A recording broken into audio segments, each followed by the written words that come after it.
मनोहर और शालिनी उदयपुर गांव में रहते हैं। दोनों बहुत गरीब हैं। मनोहर गांव से शहरों में घूम घूम कर चूड़ियाँ बेचता। चूड़ी ले लो चूड़ी, रंग बिरंगी चूड़ी। चूड़ी ले लो चूड़ी, रंग बिरंगी चूड़ी। मनोहर की रंग बिरंगी चूड़ियाँ देख औरतें मनोहर के पास चूड़ियाँ खरीदने आ जाती। अरे भैया, चूड़ी कैसी दी? ले लो बहन, बस आपके लिए 20 रुपए की दर्जन भर। उस दिन मनोहर की अच्छी कमाई हो गई। उसकी सारी चूड़ियाँ बिक गई। मनोहर घर आकर, ये लो शालिनी, आज की कमाई। अरे वाह, आज तो बहुत अच्छी कमाई हो गई। हाँ शालिनी, ऐसे ही हमारी चूड़ियाँ बिकती रहें तो हम जल्द ही अच्छे पैसे इकट्ठे कर लेंगे और अपना घर भी ठीक करवा लेंगे। हाँ, ठीक कहा आपने। थोड़े पैसे तो हमने इकट्ठा कर लिए हैं। थोड़े पैसे और इकट्ठा हो जाएं तो हम अपना घर ठीक करवा लें। आखिर हमारी मेहनत ही तो हमारी जिंदगी का सहारा है। एक दिन मनोहर चूड़ियाँ बेचने शहर की ओर जा रहा था। रोड पर चलते हुए वह देखता है एक छोटा लड़का अकेले रोड क्रॉस कर रहा है। तभी दूसरी ओर से एक गाड़ी तेजी से आ रही होती है। मनोहर जल्दी से उस लड़के को बचाने की कोशिश करता है और मनोहर उस लड़के को धक्का दे देता है और वह लड़का बच जाता है। पर मनोहर का एक्सीडेंट हो जाता है। वह बुरी तरह घायल हो जाता है, जिसके बाद हॉस्पिटल में मनोहर के इलाज के लिए शालिनी के काफ़ी पैसे खर्च हो जाते हैं। डॉक्टर शालिनी से कहता है, ये अब ठीक है, पर 1 महीने तक काम नहीं करना होगा, सिर्फ आराम करना होगा, वरना पैर में दिक्कत हो जाएगी, फिर दोबारा इलाज करना मुश्किल हो सकता है। मनोहर अब बस आराम करता और शालिनी काम करने लगी। एक दिन मनोहर शालिनी से कहता है, मुझे माफ कर दो शालिनी, मेरी वजह से तुम्हें इतनी तकलीफ उठानी पड़ रही है। सारे पैसे भी तुमने मेरे इलाज में लगा दिए। हमारा घर ठीक करवाने का सपना भी टूट गया।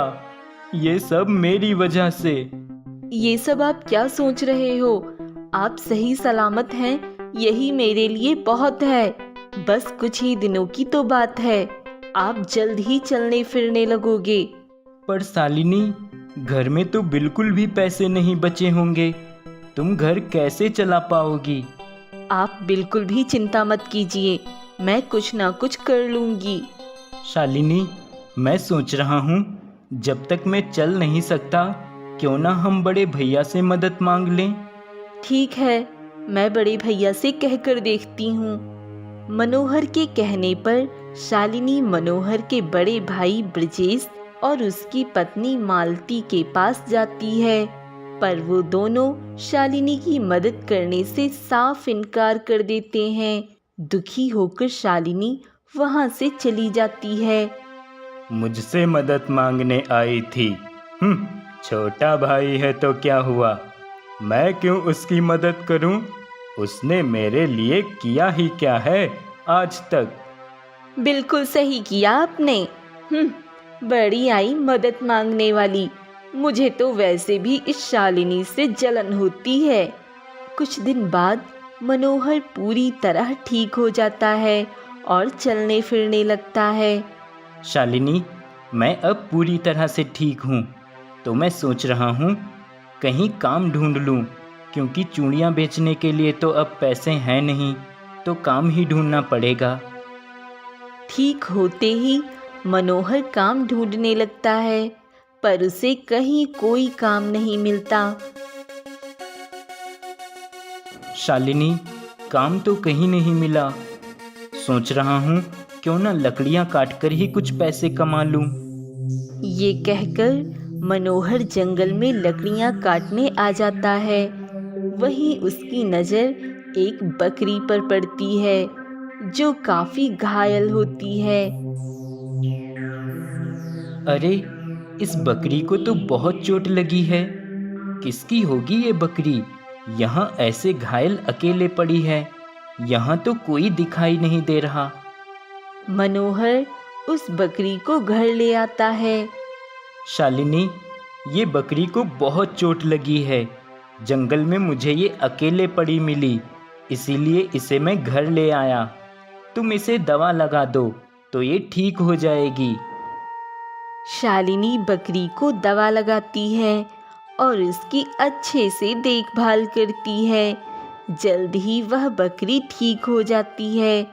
देखो, हमारी बकरी अब पूरी तरह ठीक हो गई है। हाँ शालिनी, तुम इसकी इतनी देखभाल जो करती हो। तभी अचानक बकरी बोलती है, तुम दोनों बहुत अच्छे हो, तुमने मेरी इतनी देखभाल की। बकरी को बोलता देख दोनों हैरान रह जाते हैं। अरे, तुम बोल सकती हो? हाँ, मैं बोल सकती हूँ, क्योंकि मैं एक जादुई बकरी हूँ। तुम दोनों ने मेरी बहुत सेवा की है। मैं तुम दोनों से बहुत खुश हुई हूँ। मैं घायल नहीं थी, वो सिर्फ मेरी एक माया थी। मैं ये देखना चाहती थी कि जानवरों की भी कोई देखभाल कर सकता है क्या, और तुम दोनों ने मेरी बहुत देखभाल की, इसलिए मैं तुम्हें एक उपहार दे रही हूँ। जादुई बकरी उन्हें एक खजाने से भरी मटकी देती है। इतना सारा खजाना देख दोनों के होश उड़ जाते हैं। ये तुम्हारा इनाम है, अब तुम्हारी जिंदगी अच्छी हो जाएगी। जादुई बकरी, तुम्हारा बहुत बहुत धन्यवाद। हम तुम्हारी ऐसे ही और अच्छे से देखभाल करेंगे। नहीं मनोहर, अब मुझे जाना होगा। मुझे और लोगों की भी मदद करनी होगी। अब मैं चलती हूँ। तुम दोनों हमेशा खुश रहो। ये कहकर जादुई बकरी गायब हो जाती है और शालिनी और मनोहर की जिंदगी अच्छी हो जाती है।